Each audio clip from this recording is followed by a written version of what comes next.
जिन लोगों को 56 इंच के कपड़े फिट आते थे उनके कपड़े नॉर्मल साइज के हो गए हैं। जो लोग 400 पार करने गए थे वो 240 में निपट गए।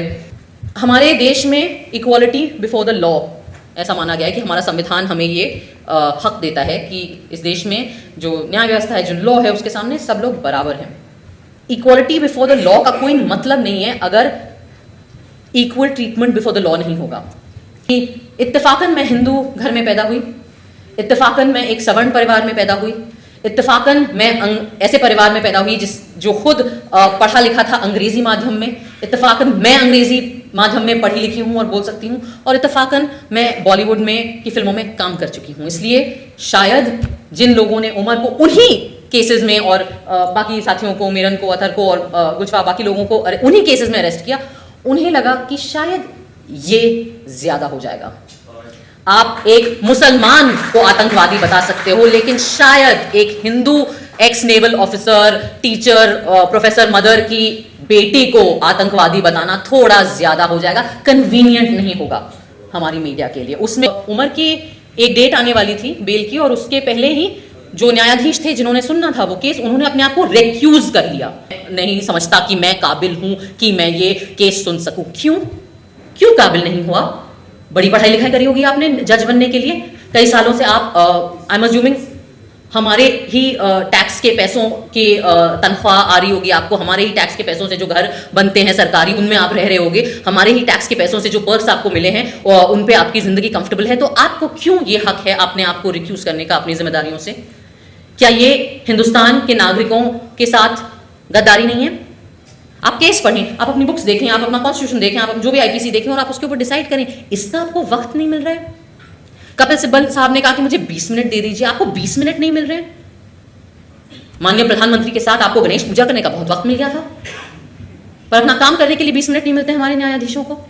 आपको किस चीज का डर है? आम नागरिक को तो जेल का डर होता है, पिटाई का डर होता है, मुसलमान तो कहीं पे भी पिट जाते हैं बेचारे इस देश में, दलित कहीं पे भी पिट जाते हैं इस देश में। हम लोगों को भी डर लग सकता है कि काम नहीं मिलेगा, कॉमेडी के शोज नहीं मिलेंगे, फिल्में बंद हो जाएंगी, जिनके बच्चे हैं छोटे छोटे उनको अलग अलग किस्म के डर लगते हैं। आपको क्या डर लगता है? आपके पास तो पूरा तंत्र है, आपके पास तो सारी सरकारी तंत्र है। जब तक आप इन बड़े बड़े सुप्रीम कोर्ट, हाई कोर्ट तक पहुंच जाते हो, आप तो 60 साल 50 साल के ऊपर होते होंगे, आपके तो बच्चे भी बड़े हो गए होंगे, अच्छी महंगी महंगी कॉलेजेस में आप उन्हें पढ़ाते हैं, बाहर भेजते हैं, यूनिवर्सिटीज़ में वो भी सेटल हो जाते हैं, उनकी शादियाँ हो जाती हैं, उनके भी बच्चे होते हैं। तो इस बुढ़ापे में क्या डर है अब आपको?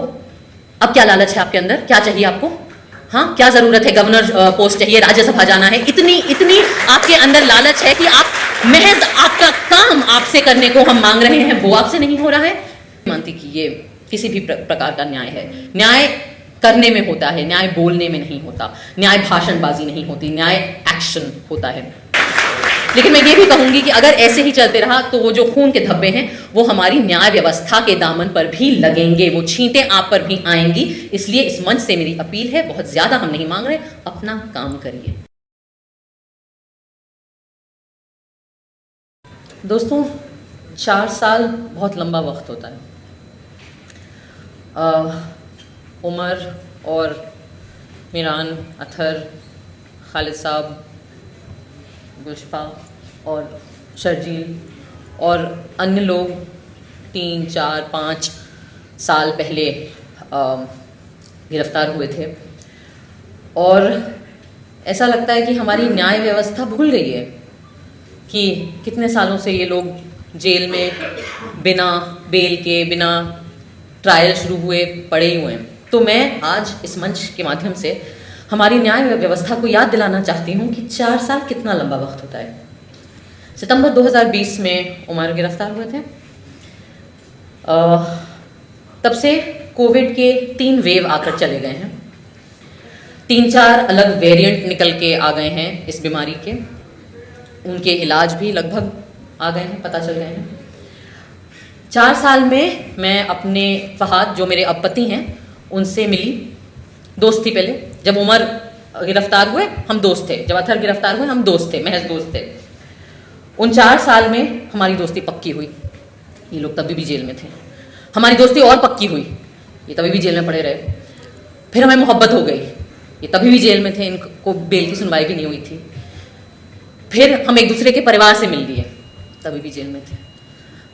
परिवार मान भी गए, हिंदू मुसलमान शादी है, परिवार मान भी गए, न्याय व्यवस्था अभी तक नहीं मानी हमारी। हमने शादी कर ली, हमारी बच्ची हो गई, हमारी बच्ची अब 1 साल की हो गई। 4 साल बहुत लंबा वक्त होता है। 4 साल में और भी चीजें हुई। जिस गोदी मीडिया इंडिपेंडेंट ऑल्टरनेटिव मीडिया की बात नहीं कर रही, आप लोग सच्चे दिल से अपना काम करते हैं, हम उसके आभारी हैं।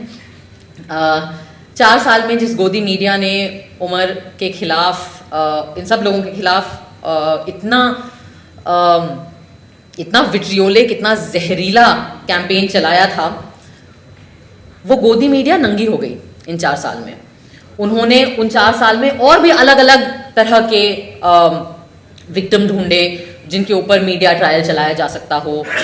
कई सारे मुसलमान थे, मुसलमानों के साथ तो सबसे आसान बात है उन्हें आतंकवादी घोषित कर दीजिए या गद्दार घोषित कर दीजिए, पर उनके अंदर ये जहर इतना भर गया और ये ब्लड लस्ट, मैं कहूँगी एक्चुअली वही शब्द होना चाहिए, कि ये जो भूख है एक तरीके से खून की, एक्चुअली वो इतनी आउट ऑफ कंट्रोल हो गई कि वो मुसलमानों को छोड़ के और लोगों पर भी आ गए, बॉलीवुड पर भी आ गए। रिया चक्रवर्ती भी मिल गई उन्हें, शाहरुख खान के बेटे को भी न बख्शा उन्होंने, और तमाम ऐसे लोग। लेकिन इस पूरी प्रक्रिया में हुआ ये कि इन 4 साल में वो भी नंगे हो गए। आज की तारीख में आप लोगों के वीडियो और पॉडकास्ट फिर भी लोग देख लेते हैं, लेकिन आम जनता भी अब जब अर्नब गोस्वामी या उसके जितने भी ट्रू कॉपी वर्जन हैं और उसके जितने गरीब वर्जन हैं उनको सुनती है, वो भी जानती है कि ये झूठ फैला रहे हैं। 4 साल में और भी चीज़ें हुई। जिन लोगों को 56 इंच के कपड़े फिट आते थे, उनके कपड़े नॉर्मल साइज के हो गए हैं। जो लोग 400 पार करने गए थे, वो 240 में निपट गए।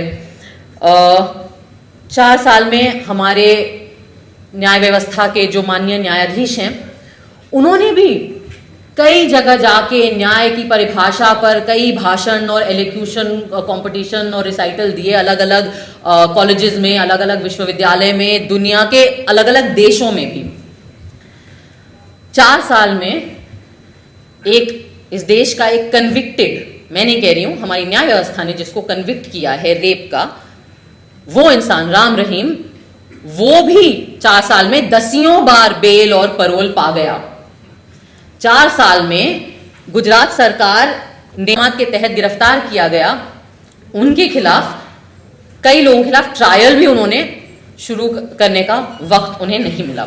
मैं ये आज जो मेरी बातें हैं, मैं वो हमारे देश की न्याय व्यवस्था से इसीलिए करना चाहती हूँ क्योंकि इस रूम में जो लोग हैं वो तो आधे लोग तो परिवार वाले हैं, वो खुद पीड़ित हैं इस नाइंसाफ़ी के। बाकी लोग जो एक्टिविस्ट हैं, उन बेचारों की तो जिंदगियां गुजर गई आवाज़ उठाते उठाते। पर मैं आज ये सवाल जो है और ये बातचीत एक दूसरे से नहीं, मैं आप लोगों के माध्यम से ये बातचीत हमारी न्याय व्यवस्था से करना चाहती हूँ। हमारे देश में इक्वालिटी बिफोर द लॉ ऐसा माना गया है कि हमारा संविधान हमें ये हक देता है कि इस देश में जो न्याय व्यवस्था है, जो लॉ है, उसके सामने सब लोग बराबर हैं। पर ये बातें सिर्फ ऐसे शब्दों में बोल के अच्छा महसूस कर लेना या ये मोटी मोटी किताबों में इसके ऊपर व्याख्या करना काफ़ी नहीं होता है। इक्वालिटी बिफोर द लॉ का कोई मतलब नहीं है अगर equal treatment before the law नहीं होगा। मैं आज आपसे एक बात शेयर करना चाहती हूँ, आई डोंट नो कितने लोगों को पता होगी। जिस केस में उमर जेल में है अभी, या वन ऑफ द केसेस जिसमें उमर जेल में है अभी, उस केस में कई पिटिशन दाखिल हुए थे, उनमें से 2-3 में मेरा भी नाम था, क्योंकि जिस तरीके से CNRC में उमर अलग अलग जगह पे जा रहा था, हम लोग कई लोग जा रहे थे अलग अलग जगहों पे भाषण देने और बात करने और अपनी राय रखने, हम भी गए, मैं भी गई थी।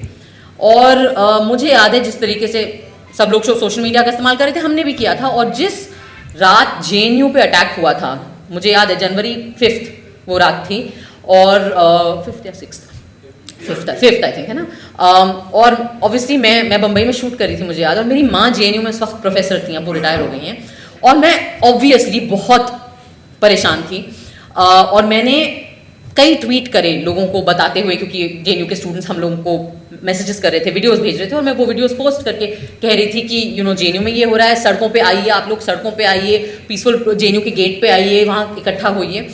तो जिस तरीके का क्लिप उमर का सर्कुलेट हुआ था, जिस पर फाइनली उसके ऊपर अरेस्ट हुआ, उस तरीके के मेरे ट्वीट्स को भी लिया गया था, और मेरा भी नाम कई पिटिशंस में आया।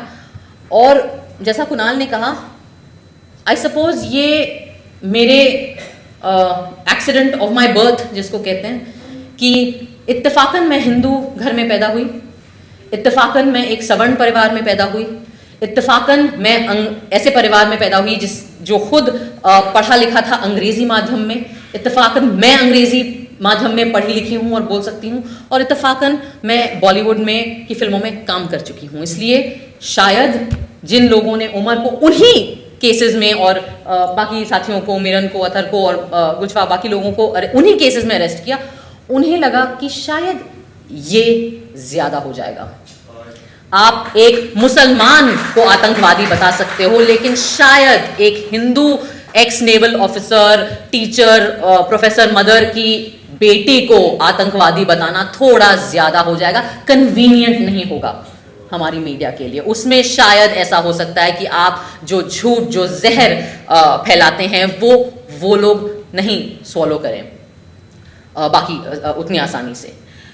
तो मुझे अक्सर लोग बोलते हैं कि क्यों तुम इतना चपड़ चपड़ बोलती हो, तुम चुप क्यों नहीं रह सकती हो, तुम्हें अपनी फिल्मों में काम करने में तुम क्यों संतुष्ट नहीं हो, तुम्हें क्या ज़रूरत है कि हर मुद्दे पे, हर ऐसे सामाजिक मुद्दे पे, पॉलिटिकल मुद्दे पे, न्याय के मुद्दे पे तुम अपना मुंह उठा के बात करती हो। और मेरा जवाब हमेशा यही होता है, क्योंकि मैं इसलिए आज आज़ाद घूम रही हूँ, यहाँ पे स्वतंत्र हूँ, अपनी ज़िंदगी जी रही हूँ, अपनी बच्ची की बर्थडे पार्टी मना रही हूँ, बढ़िया शादी करी, मैंने ढोल बजवाए, क्योंकि इत्तेफाकन मुझे एक प्रिविलेज मिल गया मेरी आइडेंटिटी का, और वो जो मेरा प्रिविलेज है वो अब मेरी जिम्मेदारी है कि जिन लोगों को इत्तेफाकन, जिनके नाम मुझसे अलग हैं, या जो मुसलमान नाम हैं, या जो दलित नाम है, या जो माइनॉरिटी के नाम हैं, और उनके ऊपर अगर जुल्म हो, तो मुझे जो चीज़ जो मेरी रक्षा कर रही है, मेरी जिम्मेदारी है कि मैं उस प्रिविलेज के दम पर अपनी आवाज उनके लिए उठाऊं।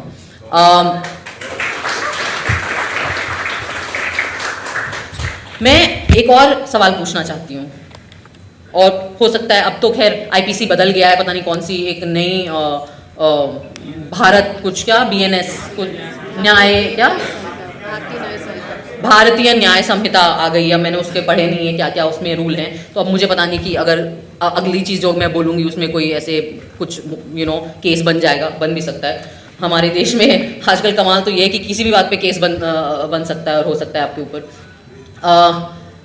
मैंने कहीं पढ़ा था कुछ महीने पहले, और बूनो ने भी मुझे बताया था कि उमर की एक डेट आने वाली थी बेल की, और उसके पहले ही जो न्यायाधीश थे जिन्होंने सुनना था वो केस, उन्होंने अपने आप को रेक्यूज कर लिया। तो पहले तो मुझे समझ नहीं आया कि रेक्यूज क्या होता है, मैंने ये वर्ड पहले सुना नहीं था, तो मैंने उसको गूगल किया, और तो उन्होंने ऐसे अपने आप को निकाल लिया उसमें से कि नहीं, मैं नहीं समझता कि मैं काबिल हूं कि मैं ये केस सुन सकूं। क्यों काबिल नहीं हुआ? बड़ी पढ़ाई लिखाई करी होगी आपने जज बनने के लिए, कई सालों से आप आई एम अज्यूमिंग हमारे ही टैक्स के पैसों की तनख्वाह आ रही होगी आपको, हमारे ही टैक्स के पैसों से जो घर बनते हैं सरकारी, उनमें आप रह रहे होगे, हमारे ही टैक्स के पैसों से जो पर्क्स आपको मिले हैं उन पे आपकी ज़िंदगी कंफर्टेबल है। तो आपको क्यों ये हक है अपने आप को रिक्यूज़ करने का अपनी जिम्मेदारियों से? क्या ये हिंदुस्तान के नागरिकों के साथ गद्दारी नहीं है? हो सकता है आपको लगे कि मैं बहुत भारी भरकम शब्द इस्तेमाल कर रही हूं, लेकिन आपको नहीं लगता कि जिन लोगों को के हाथ में सत्ता दी गई है हमारे इस लोकतांत्रिक व्यवस्था के थ्रू, जिन्हें, तो आपको नहीं लगता कि उस सत्ता की जिम्मेदारी आप पर बनती है? आपको नहीं लगता कि जो प्रिविलेजेस आपको मिले हैं अपनी पोजीशन की वजह से कम बेसिकली आपको सिर्फ इतना कहा जा रहा है कि आप अपना काम करें, आप केस पढ़ें, आप अपनी बुक्स देखें, आप अपना कॉन्स्टिट्यूशन देखें, आप जो भी आईपीसी देखें, और आप उसके ऊपर डिसाइड करें। इसका आपको वक्त नहीं मिल रहा है। कपिल सिब्बल साहब ने कहा कि मुझे 20 मिनट दे दीजिए, आपको 20 मिनट नहीं मिल रहे हैं। माननीय प्रधानमंत्री के साथ आपको गणेश पूजा करने का बहुत वक्त मिल गया था, पर अपना काम करने के लिए 20 मिनट नहीं मिलते हमारे न्यायाधीशों को। एक जस्टिस थे, शायद उनका नाम बोपन्ना जी था, उन्होंने कहा मुझे 2 मिनट लगेंगे उमर का केस में वर्डिक्ट सुनाने में। बड़ी अच्छी बात है, बड़ा आपने सीना ठोक के दावा कर दिया, तो 2 मिनट नहीं मिले आपको। मैं इसलिए ये सवाल पूछना चाहती हूँ कि अक्सर हम बड़ी आसानी से नेताओं को गालियाँ देते हैं, बड़ी आसानी से पुलिस को गाली देते हैं, हम बड़ी आसानी से एक दूसरे को गाली देते हैं, लेकिन न्याय व्यवस्था से कोई भी सवाल उठाने में बहुत डर लगता है, क्योंकि कंटेम्प्ट ऑफ कोर्ट हो जाएगा। यहाँ जितने लोग बैठे हैं हम श्योर उन सब पे लग चुका है। कुणाल के ऊपर तो ऑलमोस्ट ही गए थे अंदर, ऑलमोस्ट, फिर बच गए थैंक्स टू इत्तेफाकन accident of birth, surname Kamra है इनका। मेरे ऊपर भी लगा था 2 बार कंटेम्प्ट ऑफ कोर्ट, लेकिन वो इतना बेवकूफ़ी भरा एलिगेशन था कि उन्होंने लिया ही नहीं। तो आज मैं पता नहीं, शायद नई आईपीसी में कंटेम्प्ट ऑफ कोर्ट हो ही ना, मैंने देखा नहीं। अपने इग्नोरेंस का मैं फ़ायदा उठा के आज ये सवाल पूछना चाहती हूँ अपने न्याय व्यवस्था से कि क्यों, क्या डर है आपको? आपको किस चीज़ का डर है? आम नागरिक को तो जेल का डर होता है, पिटाई का डर होता है, मुसलमान तो कहीं पे भी पिट जाते हैं बेचारे इस देश में, दलित कहीं पे भी पिट जाते हैं इस देश में। हम लोगों को भी डर लग सकता है कि काम नहीं मिलेगा, कॉमेडी के शोज़ नहीं मिलेंगे, फिल्में बंद हो जाएंगी, जिनके बच्चे हैं छोटे छोटे उनको अलग अलग किस्म के डर लगते हैं। आपको क्या डर लगता है? आपके पास तो पूरा तंत्र है, आपके पास तो सारी सरकारी तंत्र है। जब तक आप इन बड़े बड़े सुप्रीम कोर्ट, हाई कोर्ट तक पहुंच जाते हो, आप तो 60 साल 50 साल के ऊपर होते होंगे, आपके तो बच्चे भी बड़े हो गए होंगे, अच्छी महंगी कॉलेजेस में आप उन्हें पढ़ाते हैं, बाहर भेजते हैं यूनिवर्सिटीज़ में, वो भी सेटल हो जाते हैं, उनकी शादियाँ हो जाती हैं, उनके भी बच्चे होते हैं। तो इस बुढ़ापे में क्या डर है अब आपको? अब क्या लालच है आपके अंदर? क्या चाहिए आपको? हाँ, क्या ज़रूरत है? गवर्नर पोस्ट चाहिए, राज्यसभा जाना है, इतनी आपके अंदर लालच है कि आप महज आपका काम आपसे करने को हम मांग रहे हैं, वो आपसे नहीं हो रहा है। इस देश का हर नागरिक कुछ चंद माननीय न्यायाधीशों के ईमान पर हमारी जिंदगियां टिकी हुई हैं आज के वक्त में, क्योंकि हर दूसरा इंस्टीट्यूशन अपना काम नहीं कर रहा है। हरतोष सर ने बात करी दूसरी सरकारों की, उन्होंने अपना काम नहीं किया। कुणाल ने बात करी मीडिया, गोदी मीडिया की, मेन स्ट्रीम मीडिया की, वो अपना काम नहीं कर रही। पुलिस तो हमारी खैर वाह ही है, वो अपना काम नहीं करती।